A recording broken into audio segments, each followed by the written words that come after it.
21শে ফেব্রুয়ারি আন্তর্জাতিক মাতৃভাষা দিবসের আন্তরিক শুভেচ্ছা সবাইকে।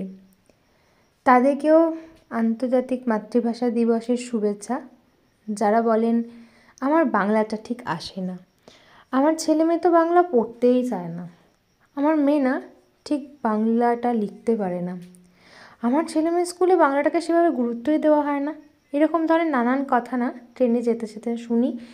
এবং তাদের মধ্যে আবার কেউ কেউ শিক্ষিকাও বটে, তারা তাদের নিজেদের ছেলে মেয়েদের নিয়ে যখন চর্চায় মেতে ওঠেন তখন ফাঁকে ফোকরে এই কথাগুলো বলেন। আমার শুনে ভাবতে ভারী অবাকই লাগে যে আমরা বাংলায় থেকে বাঙালি হয়ে বাংলা ভাষা পারি না, সেটাকে নিয়ে গর্ববোধ করি। আমার তো মনে হয় এই না পারাটা নিয়ে লজ্জাবোধ হওয়ার কথা। আমি তো বাবা ভীষণ গর্বিত, আমি বাঙালি, বাংলাটা আমি ভালো বলতে পারি, বাংলা আমি পড়তে পারি, সর্বোপরি বাংলা ভালো লিখতেও পারি। যাই হোক, আজকের দিনে দাঁড়িয়ে এটাই বলার যে হিন্দি ইংরাজি এই সমস্ত ভাষাও যেমন জেনে রাখাটা জরুরি, তার সাথে সাথে বাংলা ভাষা জানি এটা গর্বের, এটা লজ্জা পাওয়ার বিষয় নয়, এটাই হওয়া উচিত। হ্যালো এভরিওয়ান, আমি সঞ্জিতা। আমার নতুন আরেকটা কুকিং ব্লগে তোমাদেরকে অনেক ওয়েলকাম। কুকিং ব্লগ বললাম কারণ আজকের এই ছোট্ট ভিডিওটায় তোমাদের সাথে একটা স্পেশাল মেনু শেয়ার করব। আমি ফার্স্ট টাইম বানাচ্ছি ফুলকপির কোরমা। আজকে যে ফুলকপিটা বানাচ্ছি সেটা একটা কালারিং ফুলকপি, ইয়েলো কালারের। এর আগে আমি কখনো ইয়েলো কালারের ফুলকপি দেখিনি, আমার পাশের বাড়ির কাকিমা দিয়ে গেছে, ওদের চাষের ফুলকপি এটা। তো যখনই দেখেছিলাম কালারিং তখনই ভেবেছিলাম যে এই ফুলকপিটাকে একটু অন্যরকম স্পেশালভাবে বানাবো। তার জন্য ফুলকপিগুলোকে প্রথমে একটুখানি ভেজে নিয়েছিলাম। নেওয়ার পরে ওই তেলের মধ্যে গোটা গরম মশলা আর তেজপাতা ফোড়ন দিয়ে পেঁয়াজ কিছুটা কুচি কুচি করে আর কিছুটা পেঁয়াজ বেটে একসাথে করে সুন্দর করে ভেজে নিয়েছিলাম একটু চিনি দিয়ে।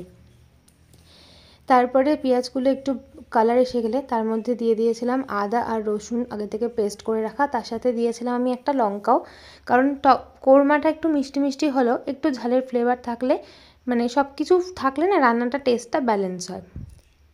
এই মশলাটা ভালো করে পেঁয়াজের সাথে আদা রসুনটা সুন্দর করে কষিয়ে নেওয়ার সময়তে দিয়ে দিতে হবে একটু নুন। হলুদ দেবো না, কারণ রান্নাটা একটু সাদা সাদাই করব, কোরমাটা একটু সাদা সাদা হলে দেখতে ভালো লাগে। একটু মশলাটা ভাজা হয়ে গেলে তার মধ্যে আমি আগে থেকে ধনে আর জিরেটাকে ড্রাই রোস্ট করে নিয়েছিলাম, করে ওটাকে গুঁড়ো করে রেখেছিলাম। ওখানে পরিমাণ মতো একটু ধনে আর জিরের গুঁড়োটাও মিক্স করে দিতে হবে, দিয়ে পুরো মশলাটার সঙ্গে ভালো করে একটুখানি কুক করে নিতে হবে। ধনে গুঁড়ো, জিরে গুঁড়ো, আদা রসুন পেঁয়াজ সবটা ভালো করে কুক করে নিয়ে আর লাগবে হচ্ছে কাজু আর কিশমিশ আর চারমগজ এক বাটা, এই তিনটাকে আমি পেস্ট করে রেখেছিলাম। এবার ওইটাকে দিয়ে ভালো করে মিক্স করব।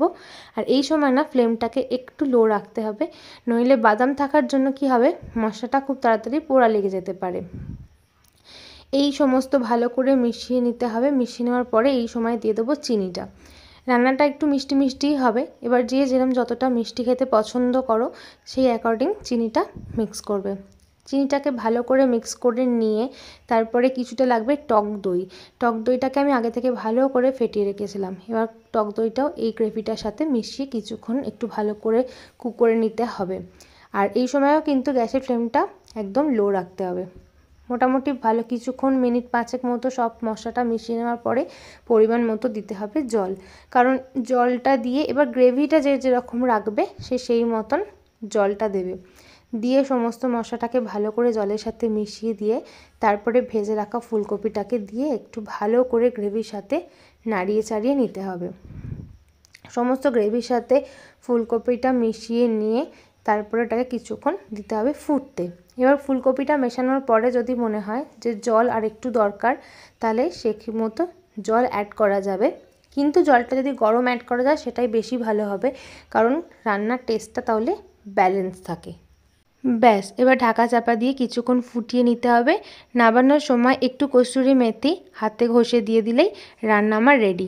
তোমরা অবশ্যই বাড়িতে ট্রাই করো আর টেস্ট করে বলো কেমন হয়েছে। যদি ভালো লাগে অবশ্যই একটা লাইক করে ভিডিওটা শেয়ার করে পাশে থেকো। বাই।